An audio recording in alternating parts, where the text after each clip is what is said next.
Hello and welcome. This is Heavy Business. I'm Aaliyah. And I'm Curtis. And today we are here with Jeff Terich, the editor and founder of Treble magazine and also a writer. Welcome to the podcast, Jeff. Thanks for coming on. Thank you. Glad to be here. Nice.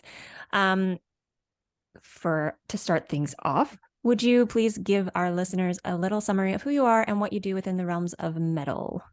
Sure. So I am a writer and a critic.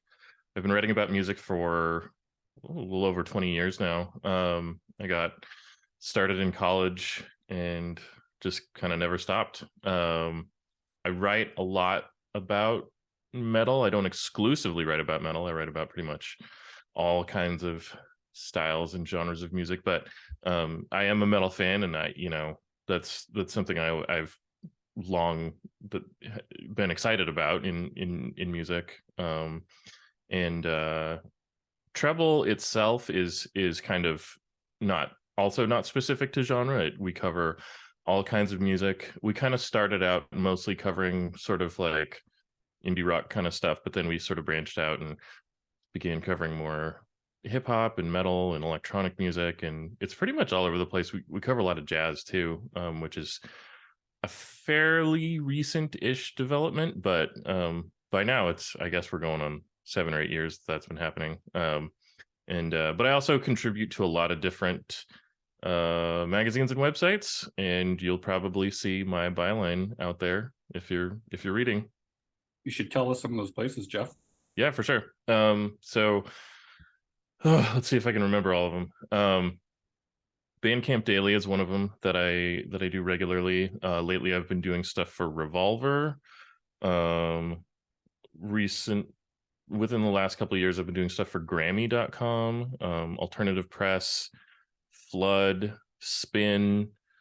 I know I'm forgetting some, but that's a sampling of some of the places I've written. Some of the small places you've written. Just a few. Just a few. Yeah. I just have a quick question, just as a follow up on that. But you kind of consider, though, Treble is your main writing home, though, correct? Yeah. I mean, Treble is I started it back when I was in college and before I had any idea of what I was doing. It was just sort of like, my brother basically like built this website because he was like, oh, hey, what if we made a website? And I thought, yeah, sure, what the hell. And since then I've sort of just kind of built it out into this thing that's kind of taken on a life of its own. But it'll always be special to me because it's been 20 years of work that I put into it. Yeah, fair enough. Yeah. Just one more follow up just on that, and then I'll let Aaliyah go into the next question. I'm sorry. That's okay. So when you started submitting to places like Spin and Bandcamp and Revolver and stuff like that, was that with the intention of keeping Treble, or were you kind of looking at like branching off at that point, if I'm asked? Just, I was curious. It was never with the intention of ending or leaving Treble. That's always going to be something that I'm not saying it's going to go forever, but it is one of those things where I need to decide that it's time, but everything else I do is just kind of in addition to that. And I've been freelancing for a long time, and it started a long time ago, back in the early mid 2000s, with a lot of magazines that don't even exist anymore. I'm not sure if I can even remember what they're called, but I remember a few of them, like Rockpile and Chord and things like that. And that was a good experience. But I'm just kind of always looking for opportunities to be welcomed into new communities and get to know other writers and kind of flex my skills in ways that I haven't before, and maybe be introduced to music that I might not have found on my own. It was the networking part that I was wondering if that's why you were doing it. So that you answered my question perfectly. Thank you very much. Yeah, cool. Sure. All right, Aaliyah. So when you were starting the magazine before it took on this life of its own, was there anything that you did to help promote it or help expand the audience? How did you get it running? So that's, I mean, that's something that, is still something I think about, and I'm always finding new ways Yeah, sure. to try to promote it. I mean, anyone who runs a small business understands that that challenge.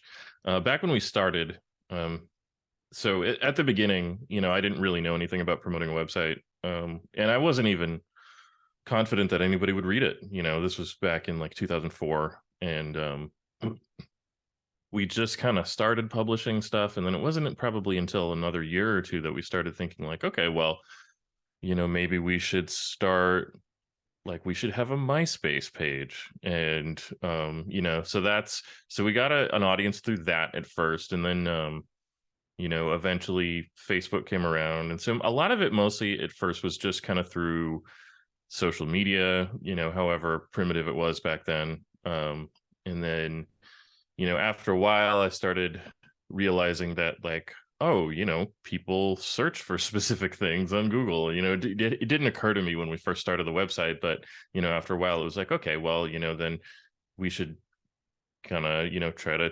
tailor for SEO. And so that's kind of a big thing. I think this is true of most websites, but we do get the bulk of our traffic just through Google searches, and through Google News. Our articles show up in the feed. And so, yeah, just How does more. that work, by the way? Do you know how it works to get like featured on Google News? You basically submit your site through a certain category, like, so ours would be entertainment. And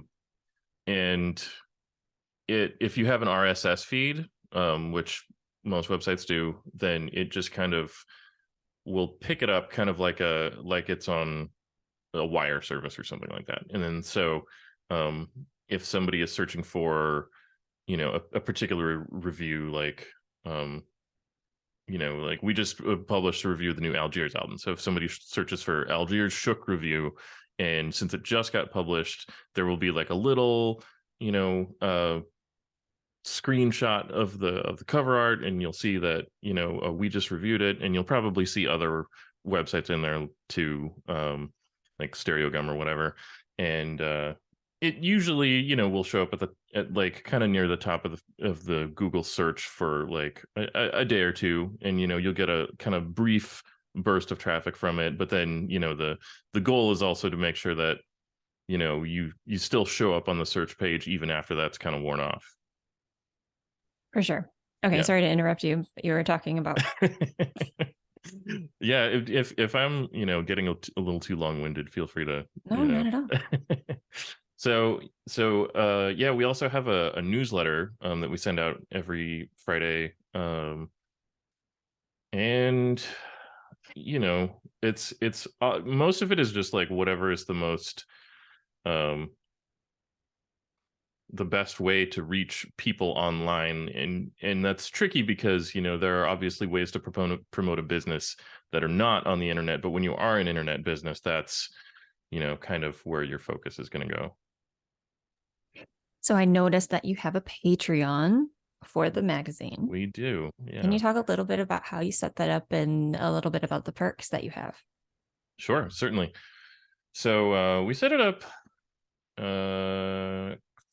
or 4 years ago, I think, just sort of as a way to sort of help pay for some of the expenses. And it was kind of an experiment. I wasn't sure if that a lot of people were going to subscribe. But it kind of slowly picked up over time. And then, when we first started, we didn't really have any revenue. We weren't able to pay our writers, but we did eventually reach a point where we said, look, if we're going to do this, we have so many talented writers and so many awesome people involved that we want to make sure that they get compensated for all the great work that they're doing. So we set up a Patreon, but we also did an Indiegogo campaign where we basically raised some funds to sort of basically get this moving. And so that, and we had t-shirts and some exclusive like photos and things, like concert photos that were framed and stuff that we sent to people that were kind of really cool. And And so that sort of helped get us moving. But with the Patreon, that's been growing ever since. And it's where we get a lot of our revenue. Some of the perks that we have include,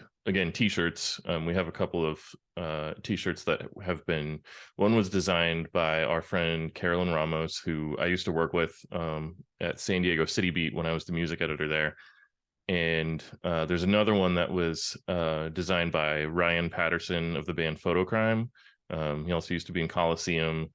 And so he did a shirt design for us. And so those are both really cool. I think we probably need to reorder some because they're pretty popular. But we also make playlists for people. I also make mixtapes for people. I have some right in front of me here. The real mixtape. I thought that was yeah. so cool. And people like it. A lot of people have been signing up for that lately. But, you know, it's funny with Patreon, you know, it was, like I said, it was kind of an experiment. So I wasn't really sure what would be a good incentive for people to want to subscribe. You know, some people say like, you have to have really good perks and, you know, that'll bring people in. And some people say like, you know, it's not really about the perks. You know, people usually just want to support something that they believe in. And I find that it's a little bit of both. The better the perks you have, you know, the, I guess, more justified people feel about, you know, lending that support or even increasing their support. And something that we rolled out this year that has kind of brought in more subscribers is we call it Treble 100, where, you know, since this fall we'll be coming up on our 20th anniversary, which is really weird to say out loud.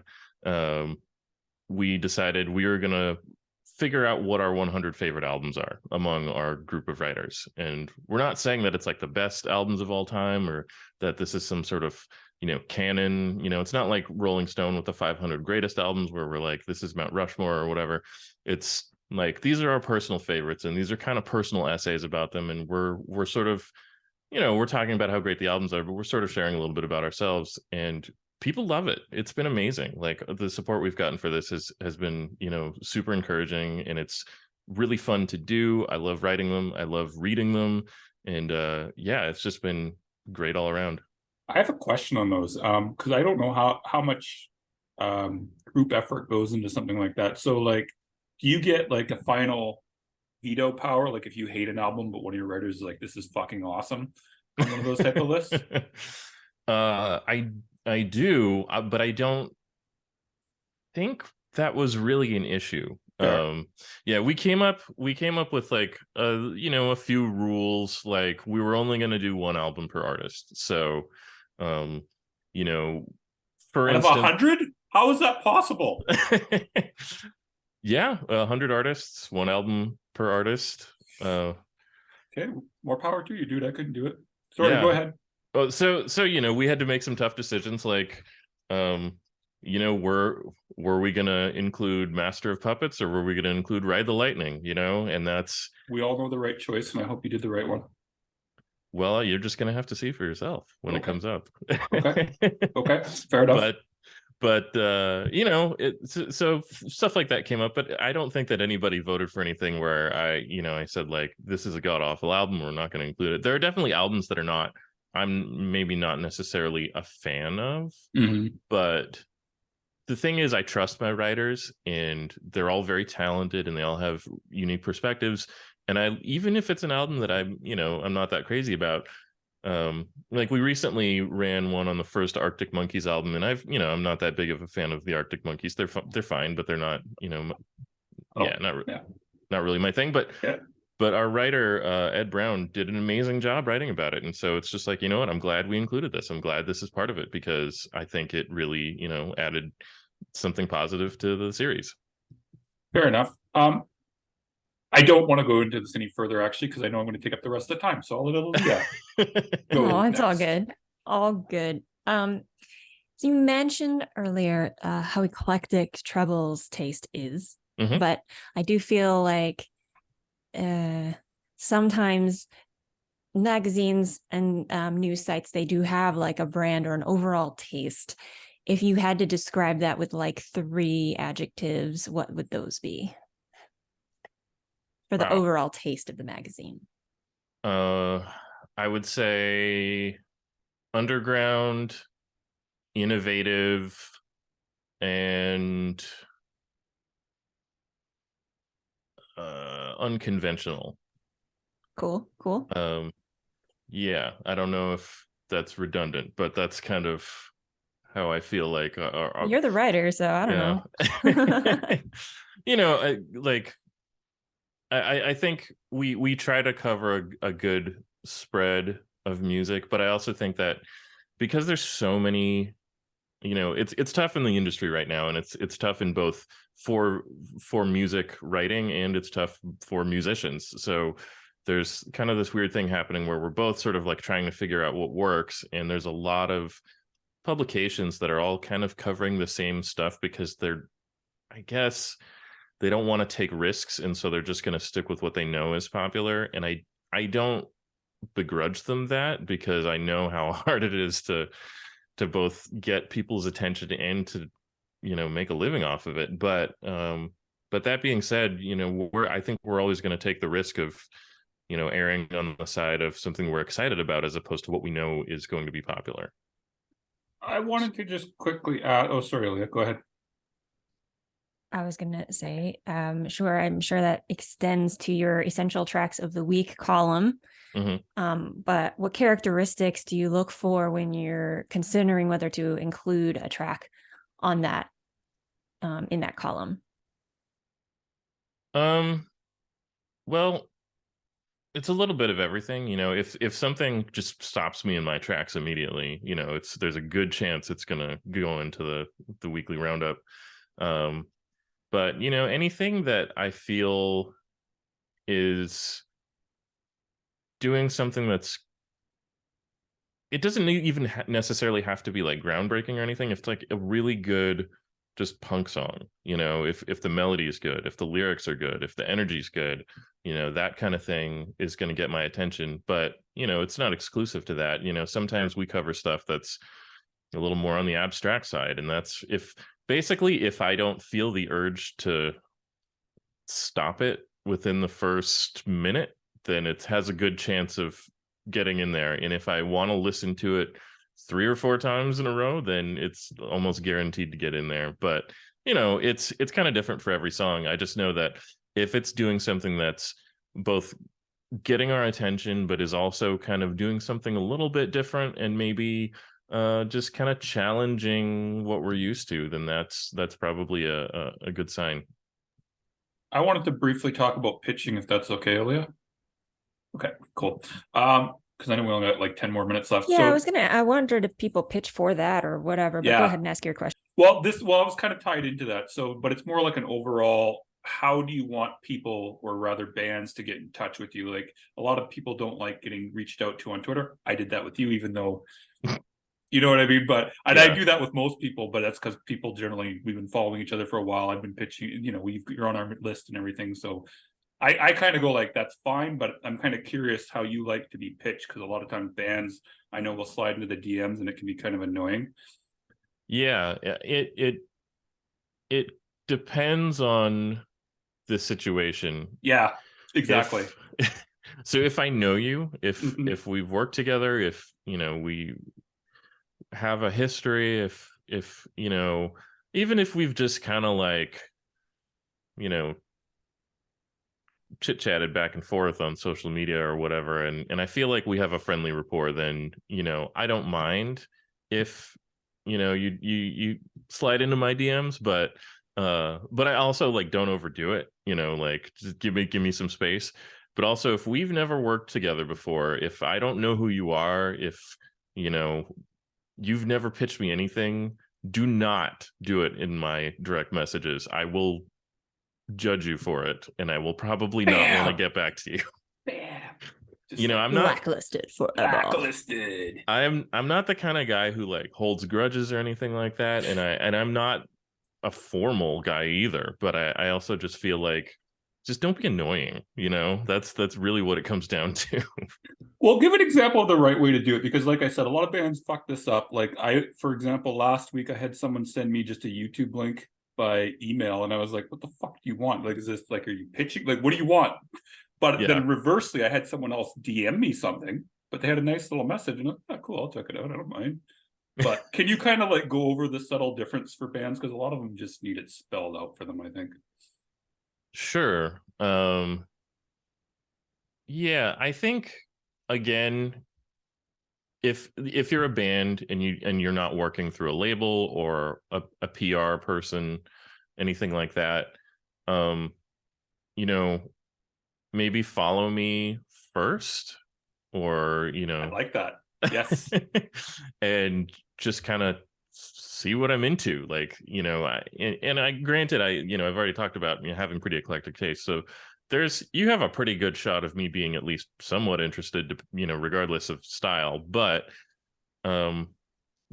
like, don't pitch me before I know anything about you. Like, maybe like, let's get to know each other. Let's be a little friendly first. Right. I prefer to get email pitches, and like you said, if you're just gonna send a YouTube link, like, I don't know what I'm supposed to do with that. Exactly. Yeah. Sometimes sorry, go ahead. I was just gonna say, give me an introduction. Tell me, just tell me about the band. Give me a little bit of, info, where you're from. Like, are you putting out a record? Are you just starting out? And if you don't have something to promote specifically, other than like, we have some songs, I can't say that that the odds are that good that we'll give you coverage. But, if you have a really good first single, the chances aren't bad that I'll check it out and consider it for essential tracks. I mean, that happened. There's an artist, Bartiz Strange, who's really popular now over the past couple of years. Like, he's gotten a lot of like really big press coverage and done some big tours. And I literally received his first single, from somebody I trust, who was like, hey, I think you're going to like this. I checked it out and I really liked it. And that was like just the one song. He didn't even have an album yet. So, and I ended up writing about it. So, it happens. But that being said, don't come on too strong right at first. Let me figure out what you're all about first. Just quickly, sorry, Ali, I just want to just jump in there with one more thing, just in regards to pitching from my end. So what would be something that you like? How do you want to see things presented to you when you're pitched? Like, what do you want? Do you want like a streaming link? Do you want a download link? What do you want when a band reaches out to you? I think the first thing I want to see is just like a streaming link to a song, whether it's on YouTube, okay, or Bandcamp or something like that. Hit me with one really good song, because if you get my attention with that, then ooh. So if they want an album review, yeah, you just want the one song first? You can, well, let me say this. I just want to clarify. Yeah. Okay. You can, if you want to get if you're saying, hey, like, we're looking for album reviews and we think you would like this, then yeah, by all means, send the whole album. Send the Dropbox links, cool. and the Holics link, cool. Promo Jukebox, whatever. But cool. That being said, I'm always going to listen to that first streaming track before I download the whole thing, because that's just like, I got to test the waters. Understood. Yeah. Cool. Just wanted to make sure on that. Mm-hmm. Go ahead, Leah. I sometimes think that when bands message people, they don't even know what they're asking for. Like, I got a random DM the other day about this. I'm like, what do you want from me? I'm not even a journalist, right? So you just want me to listen to your band and become a fan of your band. You're a podcast personality now, though, Leah. I guess. Yeah. No, it's true. Yeah. But I also wanted to, really quick, because we are running out of time. We have like 5 minutes, but your bio writing, I know you offer that based off of your Twitter. And I wanted to ask for a little bit of summary of what do you think is important to include in a bio and why you think it's important to hire a professional. Without giving away the trade secrets, obviously. Yeah, obviously. Yeah. You want to give so bios are mostly read by other journalists, right? So that's something to keep in mind. It's probably not going to be read by, civilians. But they are sometimes. Except for super fans, yeah. Except for superfans, yeah. Everyone else skims except for journalists and superfans. Right. Yeah. Because, we got to read the one sheet before we do the interview, or obviously write the review. Yeah. Yeah. So obviously. So yeah, I haven't done a lot of bio writing lately just because I've been just doing a lot of other stuff. But basically you want to give a little bit of history of the band, where they're from, kind of what makes them tick in a little way. A little bit about the music that they play, the music that they like. You want to kind of get to know the artist a little bit through the bio. You want to, it's not just that the music speaks for itself. You want to kind of like understand who it is that's playing this music. And, you have to do it in a fairly concise manner. Nobody wants to read a 2,000 word bio. That's where they went to long. school and blah, blah, blah, when they started back in high school. Yeah. Right. And I feel like a lot of us civilians who are not journalists, our writing experience has been school assignments that have like word count minimums. So we're all experienced in making things longer than it needs to be, rather than professional journalism's like expertise in making things short and readable, not trying to reach some kind of word count that was given to you. Right. Well, we do get word counts. It's not as it's not as prevalent on the internet, because you can always go longer and it's not really that big of a deal. Although you don't want to like lose people's attention by getting too long-winded. But especially with print though, you have a limited space to work with, so you have to make sure it works within those 2 pages or whatever. But bios by nature should be a little on the shorter side. And for me, that's something I've kind of always worked at myself. I don't think that I overwrite, but I also know that like you should always be mindful of whether or not you're saying something in too many words. Like, can you simplify it? Can you give it more clarity? Can you, and so this is a thing that comes up from time to time with some of my writers where, they'll joke around like, sorry, Jeff, just sent you a 3,000 word article, and so I have to work with that. But, like I said, they're all talented. So it doesn't feel like work. It's a, genuine pleasure to read their writing. I think also the bio for length, in my own opinion, depends upon where it's being used for. Like if it's for a website versus like a holics versus like for something else, you know what I mean? So I think that kind of affects how long it is. Right. Absolutely. What do you think is the ideal length though? Like 3 paragraphs, 1 paragraph, 2 paragraphs, or just whatever you feel like? Yeah. I'd say 3 to 4. Okay. I would definitely keep it under, I don't want to say like 600 to 800 words. Like that's kind of your sweet spot. Yeah. I wouldn't go too much longer than that. But like you said, there are circumstances in which, maybe it is appropriate to have them be longer. Or shorter. Yeah. I mean, and once you get into like liner notes for box sets and stuff like that, that's a whole different story. Yep. Then you want the whole history of the band. Mm-hmm. Sorry, Lilia, go ahead. I know we're well, running out of time. I was going to wrap things up with a final topic. So if you want to ask anything else journalism related, do that now. No, I'll just ask a goofy question. I'll steal yours. McDonald's or Wendy's? I'm going to say Wendy's. Okay. I like that. I like it's it. been a while since I've had either. But yeah, Not I don't me. know. McDonald's sucks. I'm sorry, Ilya. You can be wrong. It's fine. You're Canadian. Anyways, sorry, Jeff. I cut you off again. I was going to say something about those square hamburgers. And they're cheaper than McDonald's. I want to point out, and more filling. I mean, it depends. They are where more you filling. go. Yeah, they are. About affordability, it depends. on Three the do- three- location, like what you're getting, right? $3 at Wendy's for one of their juniors. And you can get a McDouble bundle at McDonald's for I don't think we have McDoubles in Canada. I don't oh, believe we well, have those. you know, America and Canada are different. So Fair enough. anyway, maybe your McDonald's sucks, but I find that McDonald's is actually super reliable in quality. So, but Wendy's is also pretty reliable. So it's hard. It's hard. I like A&W the best. Okay.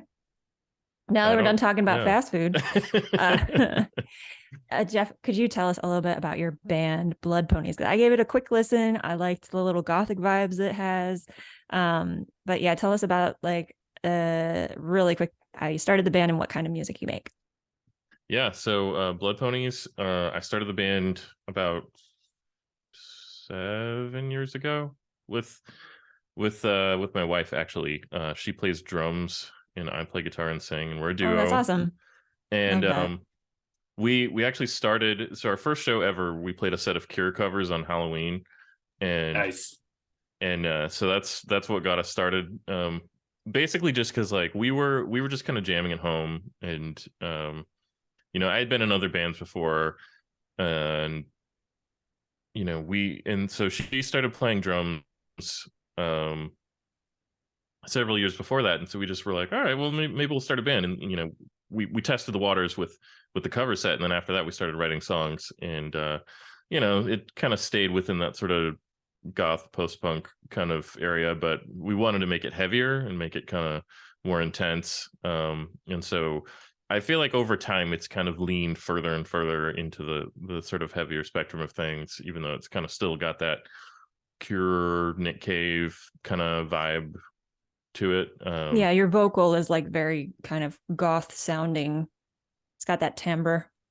Yeah, I mean, it's just how my voice kind of naturally sounds. I can't really hit those like falsetto registers, so this works better for me. But yeah, so we put out a record in 2019 called Hoax. We haven't released a follow-up as of yet, because a lot of stuff happened. There was this pandemic, you know, then we moved. We used to live in San Diego, and now we're in Richmond, Virginia. And but we've been playing a lot of shows in the last year, and we're really excited about you know, working on some new stuff. So we're gonna be getting back to it. Excellent. Well, everyone, make sure you check out Blood Ponies on Bandcamp or your favorite platform, and check out Jeff's writing and Treble magazine. And until next time, make like a bull and throw those horns up.